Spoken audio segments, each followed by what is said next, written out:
여기 한국인들은 왜 중국어를 못하냐며 격분해하고 있는 중국 엘리트 학생들이 있습니다. 하지만 그들은 이내 충격적인 경험을 하게 되고 완전히 합주기가 되어 입을 강제적으로 다물 수밖에 없게 되는데요. 그렇다면 그들이 대체 어떤 경험을 했던 것일까요? 안녕하세요. 저는 독일 출신의 레오나라고 합니다. 저는 현재 중국 인류의 명문대학교에 재학 중인 학생인데요. 많은 사람들이 독일인인 제가 어째서 중국에서 대학교까지 다니고 있는 거냐며 궁금해하곤 하는데 이건 제 가족의 상황 때문에 어쩔 수가 없었습니다. 왜냐하면 아빠는 제가 5살이 되던 무렵에 중국으로 사업을 하러 가셨고 결국 저는 5살 때부터 중국에서 줄곧 살게 되었거든요. 그야말로 저는 외모와 국적만 독일인이지 독일보다 중국에서 더욱 오래 산 중국인과 다름없는 사상을 가진 사람이 되어버렸던 것이죠. 실제로 저는 중국 대학교의 역사학과에까지 입학하게 되었기에 저는 어쩌다 보니 중화사상의 최정점에 있게 된 셈이었는데요. 중화사상은 중국이 최고라는 사상처럼 보이지만 사실 숨겨진 비밀이 하나 존재했어요. 그건 바로 중국을 띄우는 동시에 다소 뜬금없어 보이지만 한국에 대한 끝도 없는 비하를 하는 거였습니다. 그래서 저는 중국에서 초등학교부터 대학교까지 전부 나오면서 한국은 중국의 속국이라는 교육부터 해서 한국은 하나부터 10까지 전부 거짓투성이고 그저 세계 최빈국이자 중국의 전통옷과 음식, 노래 등의 문화를 뺏으려고 하는 자존심도 없는 국가라는 교육을 받아왔습니다. 결국 저는 자연스레 한국은 매우 후진국이자 무시를 받아 마땅한 국가라는 생각을 하게 되었죠. 아빠는 이러한 제 모습에 중국을 너무 믿지 말고 더 넓은 세계로 나가라는 말을 항상 하시곤 했는데요. 아빠는 중국 언론 및 공영방송 등 중국에서는 보이는 것을 너무 맹신하면 안 된다는 말을 입에 달고 사셨거든요. 하지만 중국에서 평생을 살아온 제가 그러한 아빠의 말이 귀에 들어올 리가 없었고 그렇게 저는 중국 명문대학교의 역사학과에서 최초의 인류는 중국인이고 최초의 문명은 중국에서 시작되었다는 선전교육을 지속해서 들을 뿐이었습니다. 그러다 한 번은 충격적인 강의 하나를 듣게 되었습니다. 바로 이름만 대면 알 법한 독일 최고의 기술 기업의 수석 엔지니어 출신 독일 교수님께서 특별히 이곳 중국 대학교에서 강연을 하게 되었을 때의 일이었는데요. 그런데 교수님께서는 중국이 나아가야 할 길에 대한 강의를 하던 와중 중국은 반드시 한국을 본받아야 하고 만약 한국처럼 기술혁신을 이루어내지 못하면 중국은 지금의 경제위기를 절대로 극복할 수 없다는 충격적인 강의를 하셨거든요. 당연히 강의실은 난리가 났어요. 중국 학생들은 한국은 중국의 속국이며 혼자 힘으로는 컴퓨터 한 대 못 만드는 기술 후진국쯤으로 알고 있는데 이런 한국을 따라가지 못한다면 중국은 끝장이라니 이건 그야말로 엄청난 충격과 혼란을 주기에 충분했거든요. 그리고 역시나 중국 학생들은 격분하며 소리를 지르기 시작했죠. 당신, 그게 무슨 대체 말이야? 한국은 역사를 따져봤을 때도 중국의 속국이며 현재도 한국은 중국의 21세기판 식민지와 다름없는 상태인 거 몰라? 한국은 사실상 주권도 없는 국가일 뿐이라고. 또한 현재 전 세계의 기술 시장은 중국이 점령한 상태고 한국은 잘해봤자 중국이 먹다 남긴 부스럭이나 주워먹는 기술 후진국일 뿐이지. 그런데 현재의 기술 흐름을 주도하는 중국이 한국 같은 후진국을 본받는다는 게 말이나 되는 소리란 말이야? 한국인들은 중국을 섬기고 있기에 현재 중국어까지 자발적으로 배우며 중국의 심기를 거스르지 않기 위해 부단히 애를 쓰고 있고 실제로 한국의 모든 중고등학교에서는 의무적으로 중국어를 배우고 있다고 하지. 이렇듯 한국이 중국의 속국이라는 명백한 증거가 있음에도 당신은 그저 헛소리로 모두를 기만하고 있을 뿐이야. 아무래도 기술자로서 그리고 교수로서의 당신의 명성은 그저 과대평가되고 있을 뿐인가 보군. 그런데 이러한 중국 학생의 꽤 도발적인 말에 독일인 교수님은 그저 한숨을 푹 내쉬더니 이내 예상치도 못한 충격적인 강의를 해오기 시작하는 거 아니겠어요? 이건 정말 대답할 가치조차 없는 질문이군요. 중국어를 배운다고 해서 그게 속국이 된다는 논리는 정말 인류 대학교에 재학 중인 학생이라고는 도저히 믿기 힘들 정도의 형편없는 논리예요. 이게 중국 최고의 지성인들의 논리라니 이건 중국의 참담한 미래를 여실히 반영하는 것 같군요. 자, 보세요. 현재 중국의 중고등학교에서도 한국어를 교육시키며 제 조국인 독일뿐만 아니라 요즘 전 세계인들이 한국어를 배우려고 난리가 난 상태인데 그렇다면 전 세계가 한국의 식민지라는 말인가요? 그리고 한국이 중국의 기술력에 뒤처져서 부스러기만 주워먹고 있다니 이건 아예 현실 자체를 외면하는 안타까운 주장입니다.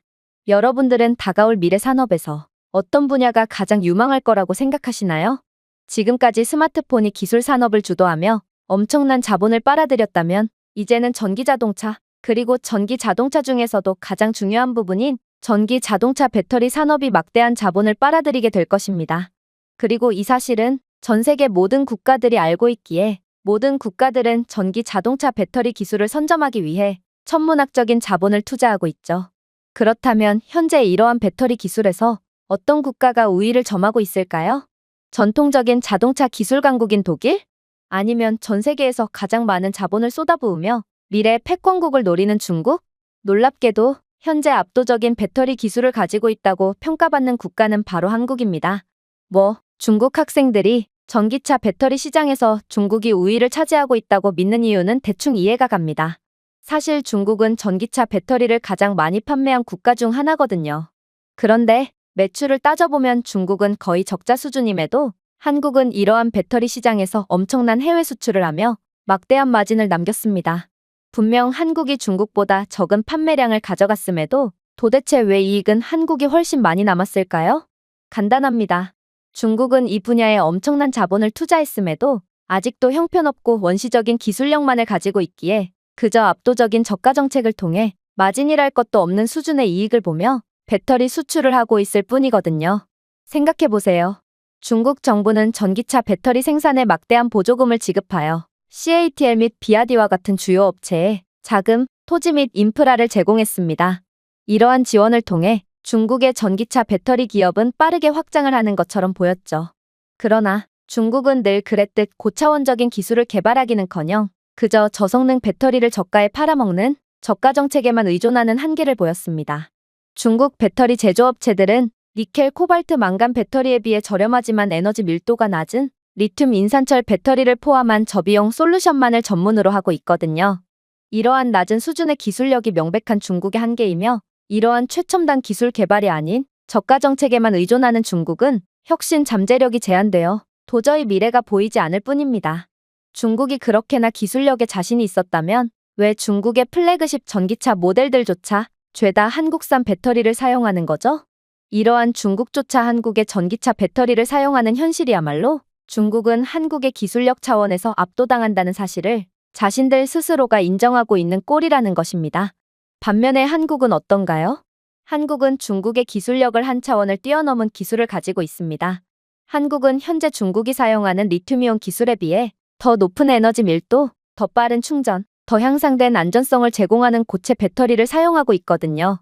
한국 기업들은 중국의 LFP 배터리에 비해 에너지 밀도가 높고 주행거리가 긴 니켈, 코발트, 망간과 니켈, 코발트, 알루미늄 배터리 기술을 상용화해낸 상태고 실제로 한국은 계속된 고체 배터리 혁신까지 이뤄내 중국 배터리보다 5배나 높은 에너지 밀도를 자랑하고 있습니다.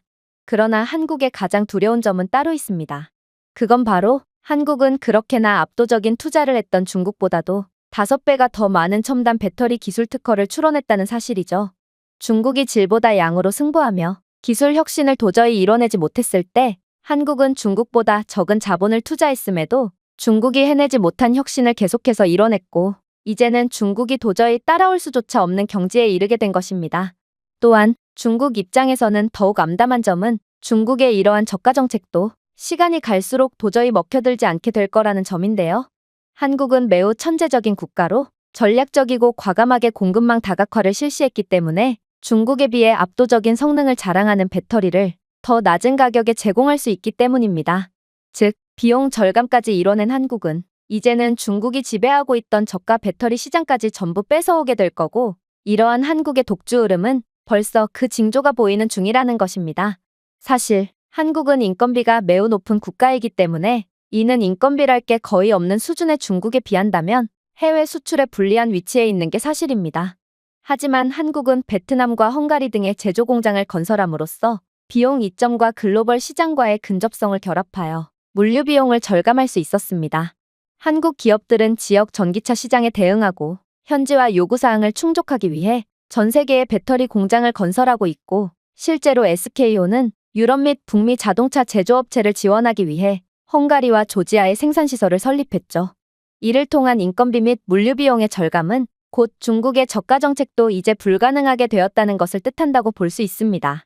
사실 여담이지만 중국 배터리 공장은 전부 중국 현지에 있다는 사실 자체만으로 가난한 국가는 오히려 한국이 아닌 중국이라는 것을 여실히 보여주는데요.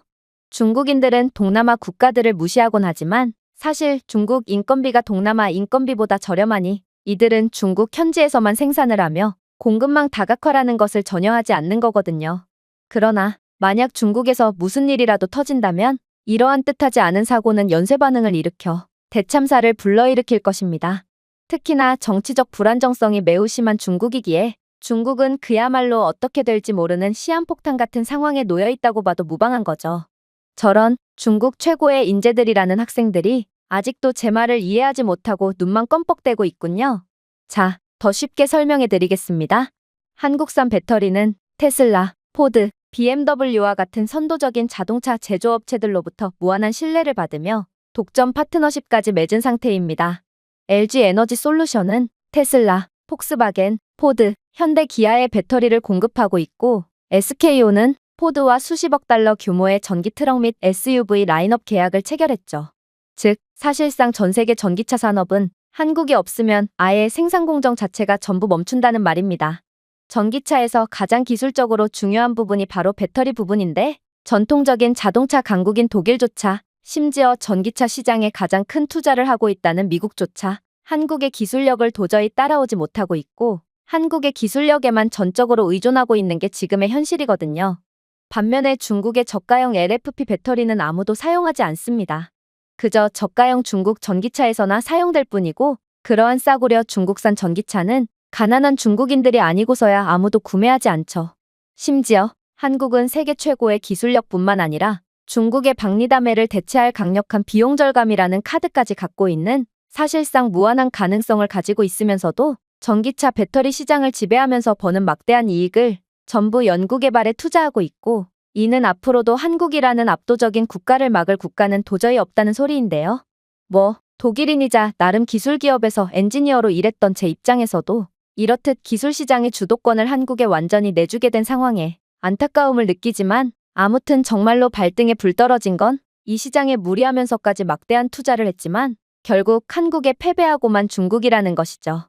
이건 정말 충격적인 강의였고 실제로 교수님의 강의가 끝나도 강의실에는 한참 동안 소름 돋는 정막만이 가득했는데요. 그리고 중국이 세계 최고고 한국은 중국이 남긴 부스럭이나 주워먹는 국가인 줄 알았던 제 입장에서도 이건 매우 배신감이 느껴지면서도 까무러칠 정도로 경악스러운 강의가 아닐 수 없었습니다. 그러나 그때 한 중국인 학생이 충격적인 주장을 하기 시작했고 이러한 정막은 완전히 박살나게 되었습니다. 그래? 한국이 그렇게 대단한 기술 강국이라면 그냥 한국을 점령해서 한국의 기술력을 그대로 뺏어오면 되겠네.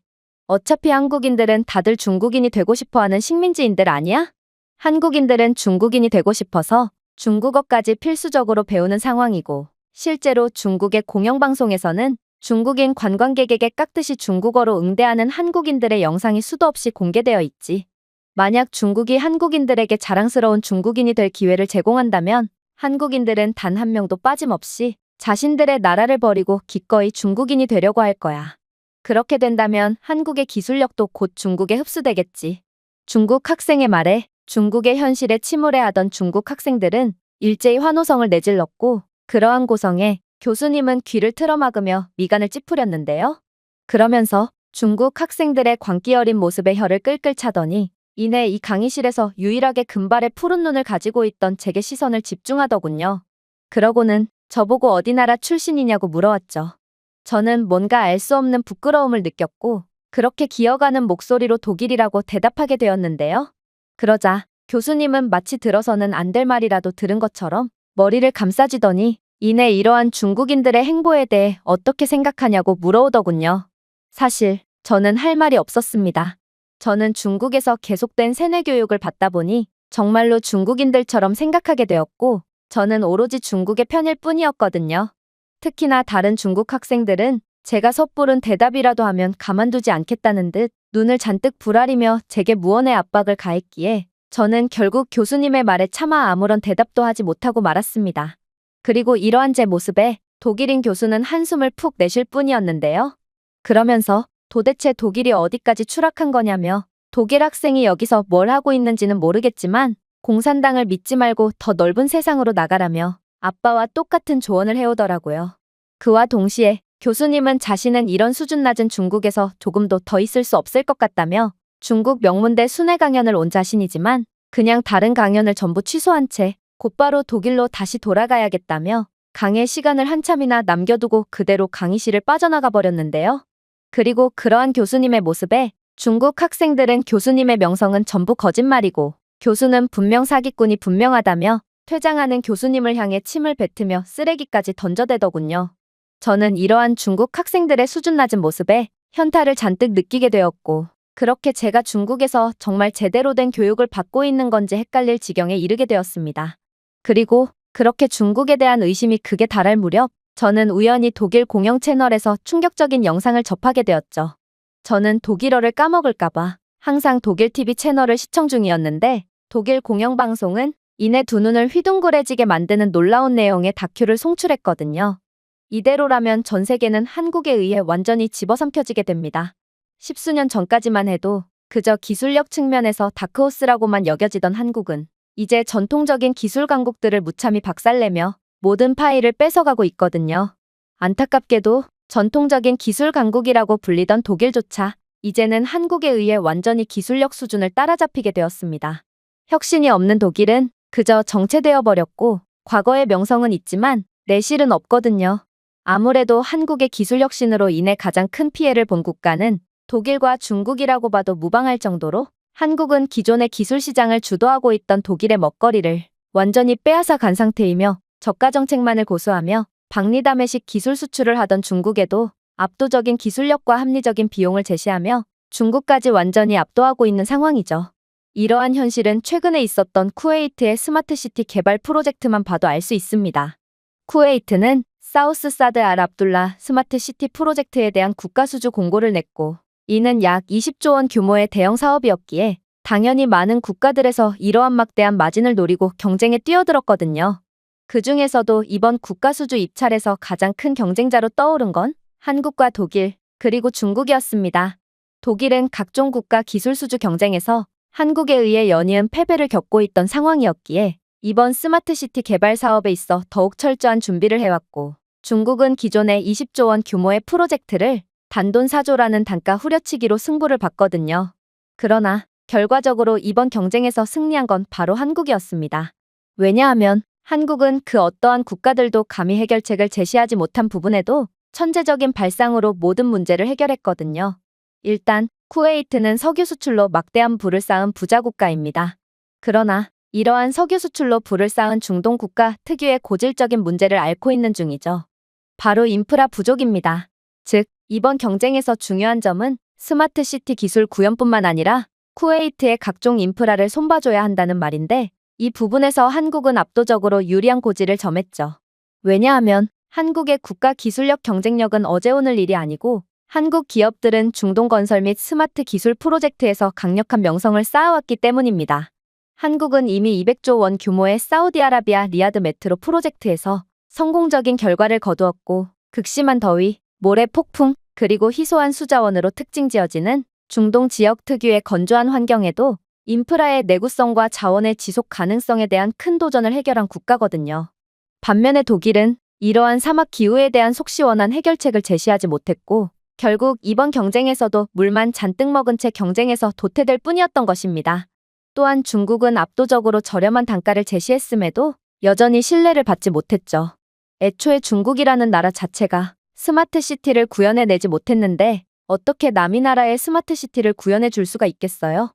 특히나 중국은 단가 후려치기에서 비롯된 지형과 품질 문제에 직면해 있고 심지어 중국은 1대1로 프로젝트에서 비롯된 여러 나라와의 각종 정치적 문제까지 빚고 있기에 더더욱 선택을 받을 수 없었습니다.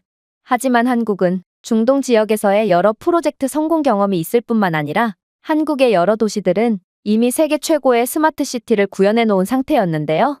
한국의 대표 스마트시티인 송도와 세종은 IoT, AI, 지속 가능성의 원활한 통합을 보여주며 그 역량을 구체적으로 보여주었고 서울 또한 이미 수많은 외국인 관광객들이 증명하는 세계 최고의 스마트시티였죠. 실제로 한국은 이러한 자신들의 위대한 스마트시티 기술력을 통해 도저히 극복할 수 없을 것 같아 보였던 쿠웨이트의 한계를 놀라운 방법으로 극복하기 시작했어요. 일단 쿠웨이트 도시 지역의 급속한 인구 증가는 교통 혼잡, 그리고 공공시설에 대한 수요 증가로 이어졌는데요.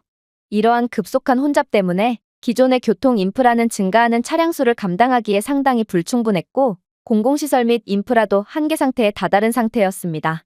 그러나 이러한 교통 혼잡 및 도시 과밀화 부분에서 세계 최악의 모습을 보여주고 있는 중국과는 달리 한국은 이러한 급격한 도시 인구 과밀화에 대한 문제를 성공적으로 극복한 국가였습니다. 오죽했으면 신흥국들은 한국의 성공 사례를 교과서 삼아 한국을 그대로 따라하려고 노력하기까지 하는 중이거든요. 그렇게 한국은 자신들이 스마트 인프라를 통해 교통체증 문제를 극복했듯이 똑같은 문제로 골머리를 앓고 있는 쿠웨이트에 AI 기반 도시관리 시스템을 도입하는 놀라운 솔루션을 제시했어요. 사실 이건 한국에 있어 누워서 떡 먹기 수준의 매우 쉬운 솔루션이었습니다. 왜냐하면 한국은 이미 대부분의 도시에 이러한 AI 기반 도시관리 시스템을 도입한 선진국이기에 그저 자신들이 하던 그대로 기술을 전수해주면 됐기 때문이죠. 일단 한국은 자체 기술력으로 개발한 AI 알고리즘을 통해 도로, 전력망, 수도 시스템과 같은 인프라의 상태를 모니터링하여 문제 발생 전에 문제를 예측하여 다운타임과 수리 비용을 최소화하고 있는 국가입니다. 즉, 한국은 다른 국가들에서는 전문 인력을 투입하여 해결해야 하는 문제를 인간보다 더욱 정확하게 모든 문제를 사전에 예방하고 있었고, 이러한 한국이 개발한 AI 안전 점검 시스템 덕분에 한국은 모든 인프라가 일체의 지연이나 돌발 상황 없이 완벽하게 유지되고 있다는 말입니다. 이건 정말 놀라운 모습입니다. 독일만 해도 각종 교량이나 도로 등의 인프라는 정기적인 점검을 하느라 하루가 멀다 하고 이용에 지장이 생기고 있을 뿐만 아니라 이러한 정기 점검을 위해 사용되는 비용도 상당하거든요. 그러나 한국은 한번 잘 구축한 기술력 하나로 정기적인 비용 지출이나 점검으로 인한 시민들의 불편이 전혀 없이 그저 완벽하게 도시를 운영하고 있는 것입니다. 그리고 특히나 한국의 이러한 AI 시스템은 쿠웨이트에 아주 딱 들어맞는 시스템이 아닐 수 없는데요. 쿠웨이트는 전형적으로 석유 자원에만 의존하여 막대한 부를 쌓은 국가로 이러한 기형적인 발전 때문에 인프라를 유지보수할 전문 인력과 기술력이 매우 부족한 상황이거든요. 그런데 이렇듯 전문 인력을 해외에서 수입해오며 막대한 정기적인 지출을 하고 있던 쿠웨이트는 한국의 AI 안전 점검 시스템 덕분에 각종 혼란한 상황을 극복하고 또 엄청난 비용 절감까지 할 수 있다니 이건 쿠웨이트 입장에서는 기술력의 단계를 한 단계 그냥 뛰어넘어버리는 막대한 기회인 셈이죠. 그러나 쿠웨이트 입장에서 한국의 스마트시티 기술력이 무엇보다도 탐이 났던 부분은 따로 있습니다. 그건 바로 한국의 교통 AI 시스템이었죠. 사실 한국은 세계 최고의 교통 AI 기술을 개발해 놓은 상태고 이로 인한 엄청난 혼잡도 감소 효과를 얻으며 막대한 경제적 이익을 봤거든요. 자, 이 부분에 대해 많은 사람들이 의문을 제기할 수도 있을 것입니다. 서울은 교통체증이 심한 도시라며 말이죠. 그러나 중요한 것은 서울에 등록되어 있는 차량 수에 비한다면 서울은 기적적인 수준으로 교통체증을 줄인 국가라는 것입니다. 독일의 베를린만 해도 서울보다 2배는 심한 교통체증 상황을 보이고 있고 다른 유럽 주요 도시인 런던과 파리만 해도 상황은 마찬가지입니다. 그런데 더 놀라운 점은 이들 국가들은 서울보다 등록된 차량 수가 훨씬 적음에도 서울보다 훨씬 혼잡하고 교통체증이 심하다는 것이죠. 그렇다면 한국은 어떻게 이렇듯 놀라운 효과를 낼 수 있었을까요? 그건 바로 한국은 교통 혼잡을 줄이기 위해 천재적인 AI 교통 시스템을 진작에 도입했기 때문입니다. 일단 한국의 AI 기반 시스템은 교통 패턴을 실시간으로 분석하여 교통 신호를 조정하고 혼잡을 줄이기 위한 대체 경로를 제안하고 있는데요. 한국의 대중교통 및 자가용 차량에는 이러한 AI 시스템이 구비되어 있고 이러한 AI 시스템은 만천대의 버스, 지하철, 택시 데이터를 실시간으로 통합하여 교통 흐름을 최적화하고 혼잡도를 50% 줄이는 성과를 거두었습니다. 요즘 상당히 많은 독일인들이 한국으로 여행을 떠나고 있다는 통계가 발표되었고 아무래도 한국의 버스를 탑승해 본 사람들이라면 이러한 한국의 기술력을 곧바로 눈치채셨을 텐데요.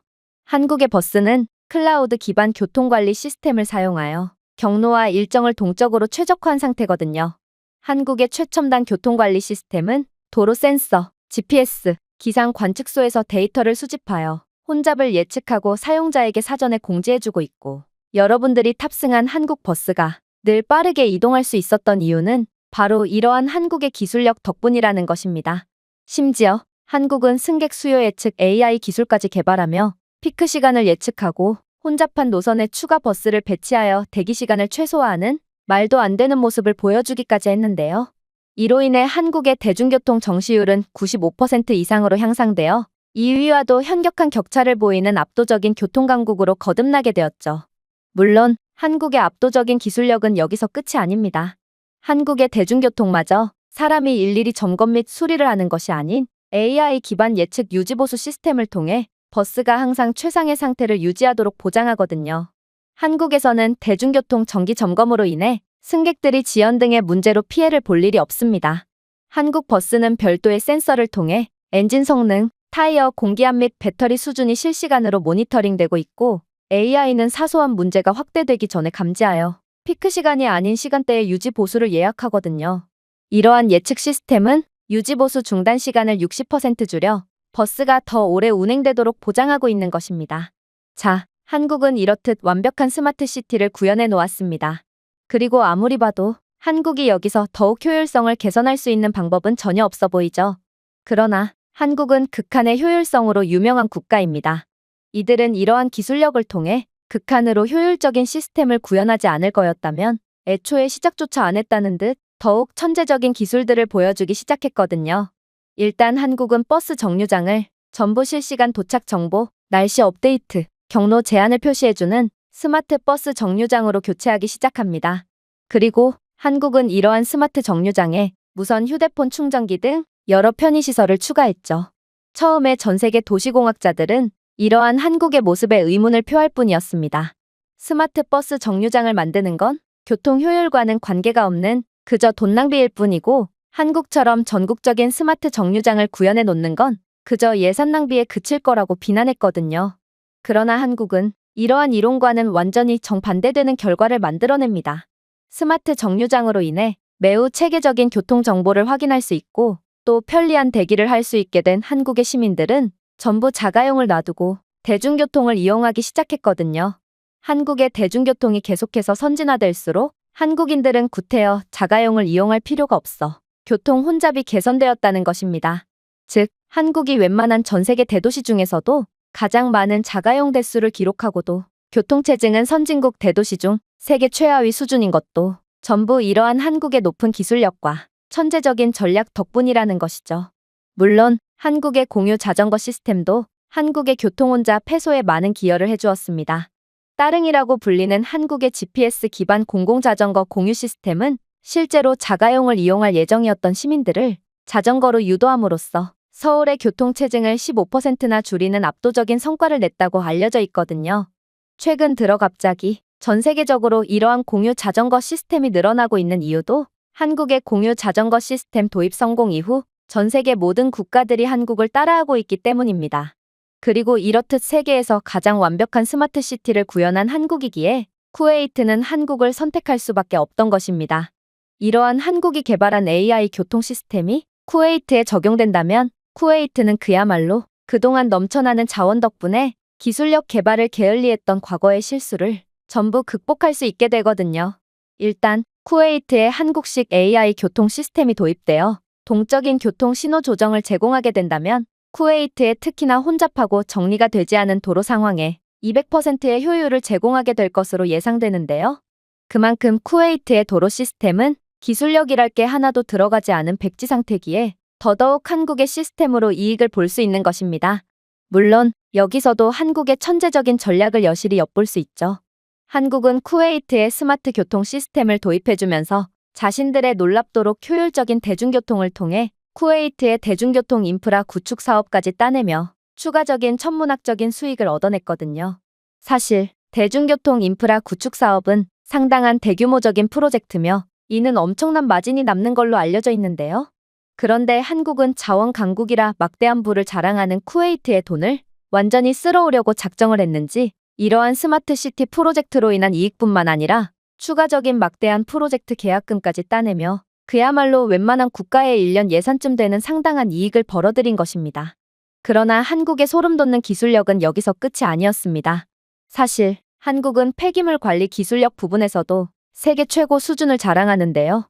한국인들은 초등학생들조차 분리수거를 하는 방법을 알고 있고 세계에서 가장 높은 분리수거율을 보이는 국가라는 점을 고려한다면 이러한 한국의 환경에 대한 노력과 기여도 그리고 기술력은 그리 놀랄 부분도 아니라고 할 수 있습니다.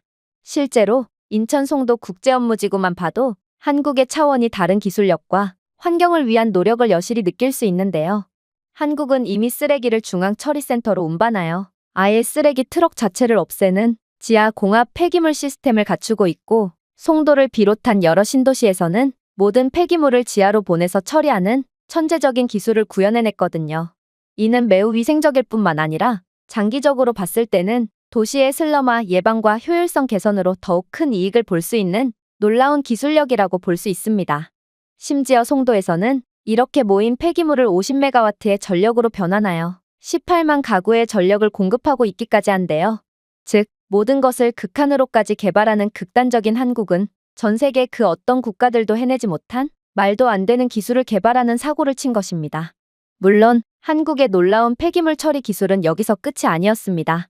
한국의 거리 곳곳에는 IoT 기반 스마트 쓰레기통이 즐비해 있고, 쓰레기통에 내장되어 있는 IoT 센서는 쓰레기가 가득 차면 당국에 경고 알림을 줌으로써 쓰레기가 적시에 수집될 수 있도록 하고 있거든요. 이는 마찬가지로 꽉 찬 쓰레기로 인한 거리 오염을 줄이고 정기적으로 필요한 인력 문제를 해결함으로써 장기적으로 봤을 때는 상당한 예산 이익을 안겨주는 천재적인 인프라라고 볼 수 있죠. 그리고 이러한 한국의 친환경 기술력은 쿠웨이트에 특히나 많은 이익을 안겨다 주었습니다. 일단 한국의 지하 공합 폐기물 처리 시스템은 쿠웨이트에 해충을 유인하거나 빠르게 부패할 수 있는 고온 조건에서도 청결을 유지하게끔 하며 쿠웨이트의 스마트시티에 매우 이상적이었는데요. 또한 IoT 쓰레기통의 경우에도 쓰레기의 부패 문제가 매우 심각할 뿐더러 인력 문제까지 겪고 있는 쿠웨이트의 상황을 180도 개선해 줄 수 있는 최고의 효율을 가져다주는 기술이었죠.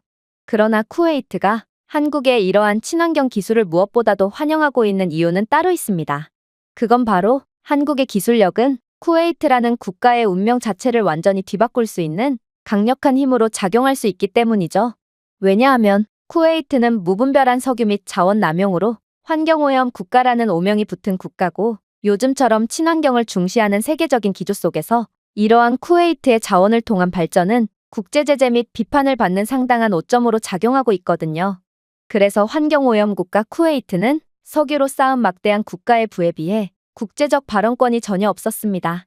그러나 지금의 쿠웨이트는 한국의 친환경 기술력 덕분에 친환경 국가 이미지를 가져갈 수 있게 되었습니다. 즉, 한국의 기술력은 쿠웨이트의 장기적이고 지속가능한 발전을 위한 첫걸음이라고 볼 수 있는 것이죠. 물론 여기서도 한국의 천재적인 면모가 여실히 드러납니다. 한국도 그저 착하고 순진한 국가라서 이러한 친환경 기술을 개발한 것이 아니거든요. 물론 한국의 친환경에 대한 노력은 분명 존중받아야 할 테지만, 한국은 이러한 환경을 생각한다는 착한 이미지를 통해 국제 발언권 및 영향력을 높이고, 쿠웨이트와 같은 부유하지만 환경오염에 대한 부분 때문에 국제적 제재를 받는 국가들에게 친환경 기술을 수출함으로써 막대한 부를 쌓으려는 목적으로 친환경 기술력을 개발했던 것입니다. 그리고 이제야 한국의 노림수가 완전히 통하게 된 것이죠. 즉, 한국은 천재 국가이자 다른 선진국들보다 두수 앞은 내다보는 통찰력이 높은 국가라는 것입니다. 실제로 현재 기술 강국이라던 독일뿐만 아니라 그 어떠한 선진국들조차 한국 정도 되는 수준의 친환경 기술력을 갖추지 못하고 있다는 것을 고려해 본다면 한국의 이러한 성견지명은 소름마저 돋게 한다고 할 수 있습니다. 이런 한국을 도대체 누가 막을 수가 있을까요? 심지어 한국은 이러한 기술 수출로 얻은 부를 그대로 연구개발에 투자함으로써 다른 국가들과의 기술 격차를 계속해서 벌려가는 중이라고 하는데요. 독일 과학기술부에 따르면 한국의 이러한 빠른 기술 발전이 지속된다면 독일은 15년 내로 다른 국가로 기술을 수출하는 기술 강국이 아닌 압도적인 기술력을 가지게 된 한국에 의해 완전히 뒤처져 이제는 한국으로부터 기술을 수입해와야 하는 상황에까지 직면하게 된다고 하는데요. 이렇듯 한국은 도저히 이론적으로는 설명이 안 되는 두려운 국가이며, 만약 독일이 이러한 한국의 기술 발전사를 따라하지 않는다면 독일은 그야말로 완전히 국가괴멸 상태로 전락하고 말 것입니다. 결국 저는 한국의 말도 안 되는 모습에 완전히 까무러치고 말았습니다. 지금까지 제가 중국에서 받은 교육은 전부 거짓투성이었고 저는 그동안 속아왔을 뿐이었거든요. 그리고 저는 아빠와 교수님께서 말씀하신 중국을 믿지 말고 더 큰 세상을 보라는 것이 어떤 의미인지 완전히 깨닫게 되었는데요. 저는 중국 안에서 우물안 개구리였을 뿐이었고 그저 중국 대학교에서 허송세월을 보낸 셈이었거든요. 그렇게 저는 그 즉시 중국 대학교에서의 자퇴원서를 접수했고 한국으로 국제 편입 절차를 알아보게 되었습니다. 한국이야말로 10년 내로 전 세계를 지배할 선진국이었고 이 나라에 합류하지 않는다면 저는 그저 중국이라는 침몰하는 난파선에서 죽을 날만 기다리는 꼴과 다름없었거든요. 제가 준비해온 내용은 여기까지입니다. 끝까지 시청해주셔서 진심으로 감사드리며 여러분들의 구독과 좋아요, 알림 설정은 영상 제작에 큰 힘이 됩니다. 이상 세모튜브였습니다.